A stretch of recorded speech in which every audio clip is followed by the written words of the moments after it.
Bonjour, nous allons dans ce programme parler de montage, en toute prétention bien sûr. Avant de parler de montage, parlons des cas particuliers où justement il n'y a pas de montage. On parle alors de plan-séquence, c'est-à-dire qu'une action est montrée dans son intégralité, sans la moindre coupe.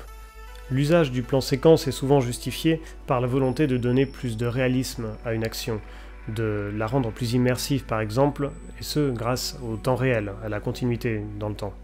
Dans d'autres cas, le plan-séquence va par exemple permettre d'avoir un aspect plus contemplatif.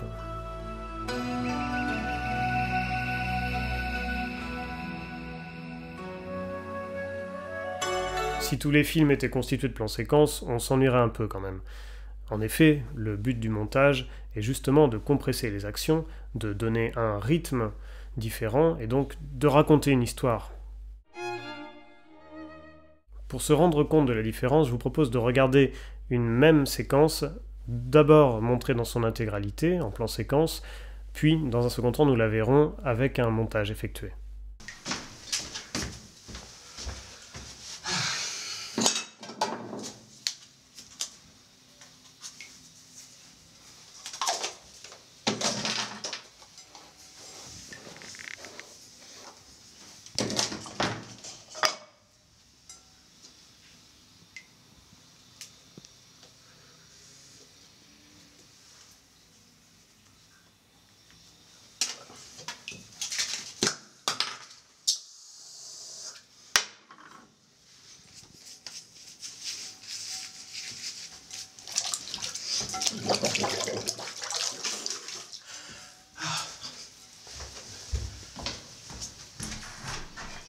Voyons maintenant la même séquence après montage.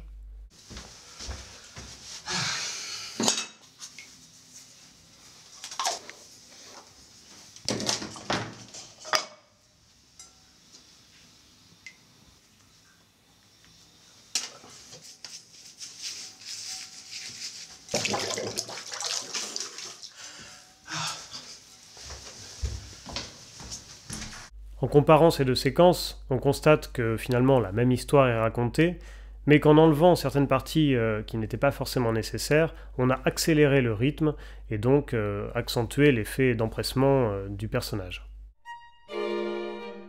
Pour enchaîner un plan avec un autre, il existe différentes manières de faire. Ce sont les raccords. Voyons en détail certains types de raccords, les plus courants. Le plus classique, c'est le cut. C'est le fait de couper un plan et de le coller à un autre sur une coupe franche.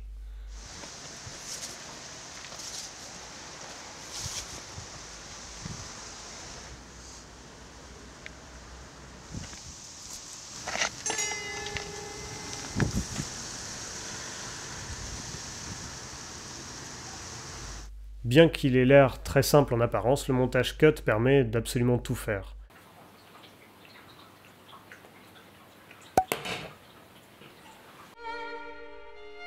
Le raccord mouvement consiste tout simplement à récupérer le mouvement d'une personne ou d'un objet, par exemple une voiture qui passe, d'un plan vers un autre plan.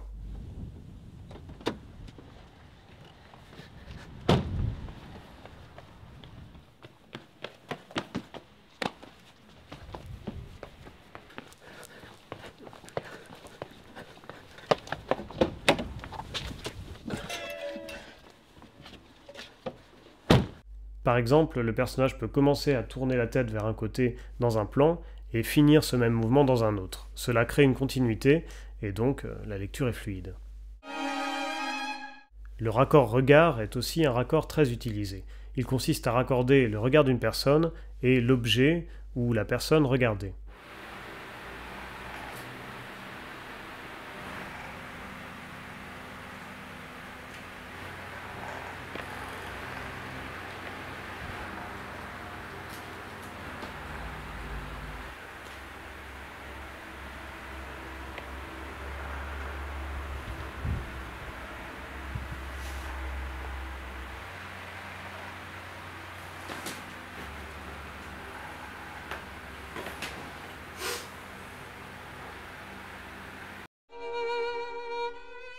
En général, on évite de raccorder un objet ou une personne filmée à une échelle et la même personne ou le même objet filmé à une autre échelle dans le même axe. On varie les axes de caméra.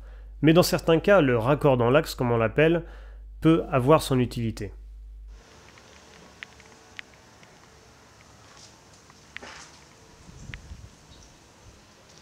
Comme on vient de le voir, il peut par exemple permettre d'insister sur un objet caché dans un plan plus large.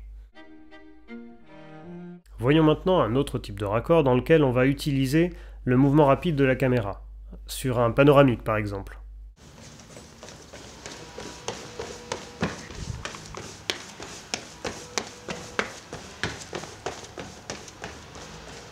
Cela peut donc être utile par exemple dans une poursuite ou pour donner des effets un peu marrants comme on vient de le voir, ou même des effets de transition. On peut aussi citer le raccord par analogie, mais celui-ci est beaucoup plus rare. On peut par exemple en citer un exemple dans le film de Stanley Kubrick, 2001 l'Odyssée de l'espace. Il consiste à faire coïncider une forme ou un objet avec une forme ou un objet à peu près similaire dans deux plans différents.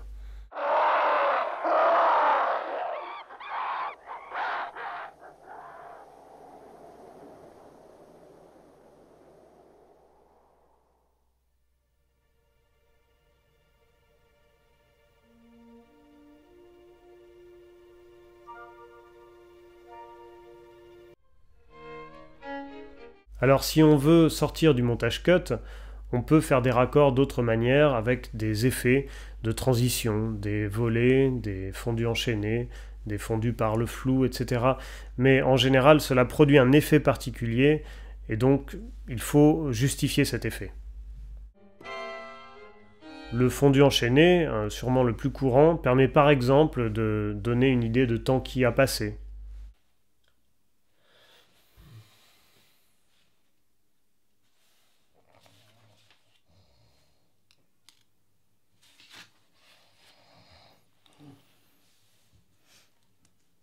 Ou dans certains cas, il permet de créer des effets de compression du temps en créant des micro-ellipses entre différentes parties d'un même plan.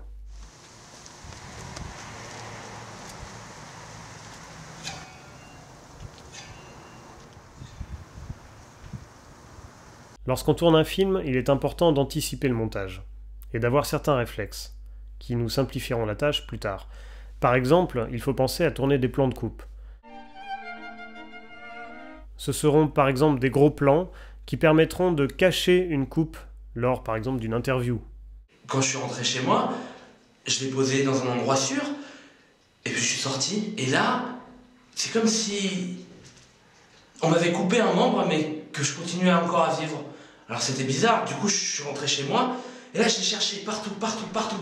J'arrivais pas à la trouver, je commençais à paniquer, j'avais une espèce de boule à l'estomac, vous voyez là, quand ça serre, et là, je suis rentré et j'ai trouvé. Elle était sous un tas d'immondices, et là, c'est comme si le membre qu'on m'avait coupé, on me l'avait remis, et ça allait beaucoup mieux. J'ai commencé à jouer avec ces petites cordelettes, ding, blong, blong, bling. Je me sentais bien, tout simplement bien. C'était comme, oui, comme une deuxième naissance en fait. Vous voyez? Comme si j'étais mort et rené.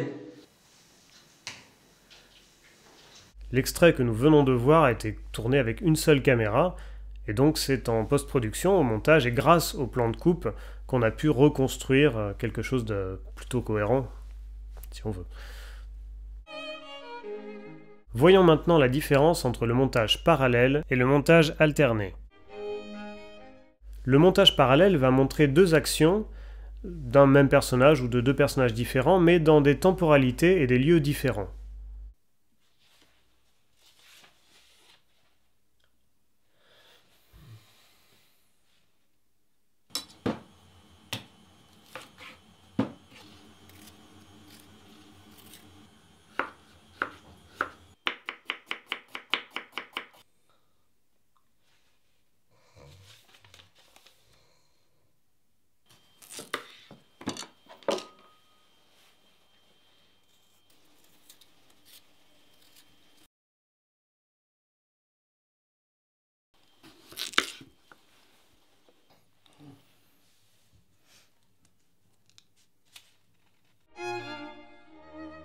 Le montage alterné, lui, va montrer par exemple deux personnes dans deux lieux différents, mais dans la même temporalité.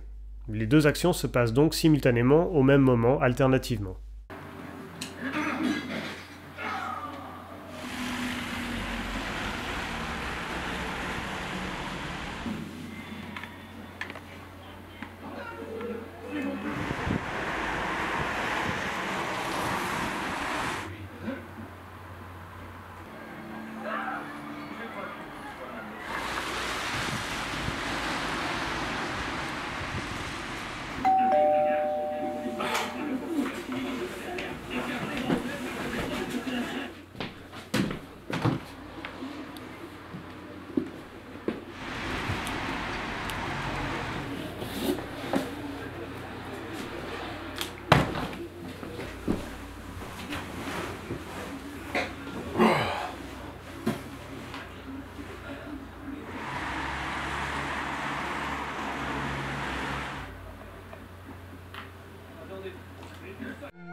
Le jump cut signifie qu'il y a eu une coupure au milieu du plan, comme par exemple dans certaines interviews, dans les journaux télé, où on n'arrête pas de couper les personnes pour gagner du temps, quitte à ce que ce soit vraiment désagréable à regarder. En général, si on réussit bien son montage, on évite de faire des jump cuts. Toutefois, dans certains cas, cela permet de donner un effet particulier.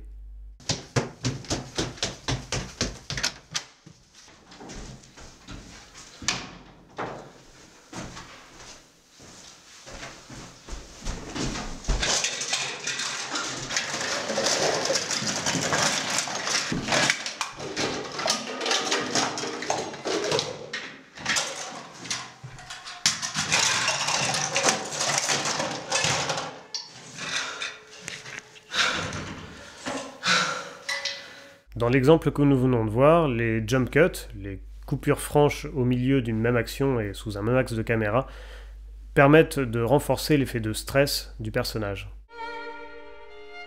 Dans certains cas, si on va avoir une simultanéité parfaite entre deux actions, on peut utiliser le split screen, l'écran découpé en deux, ou en quatre, peu importe.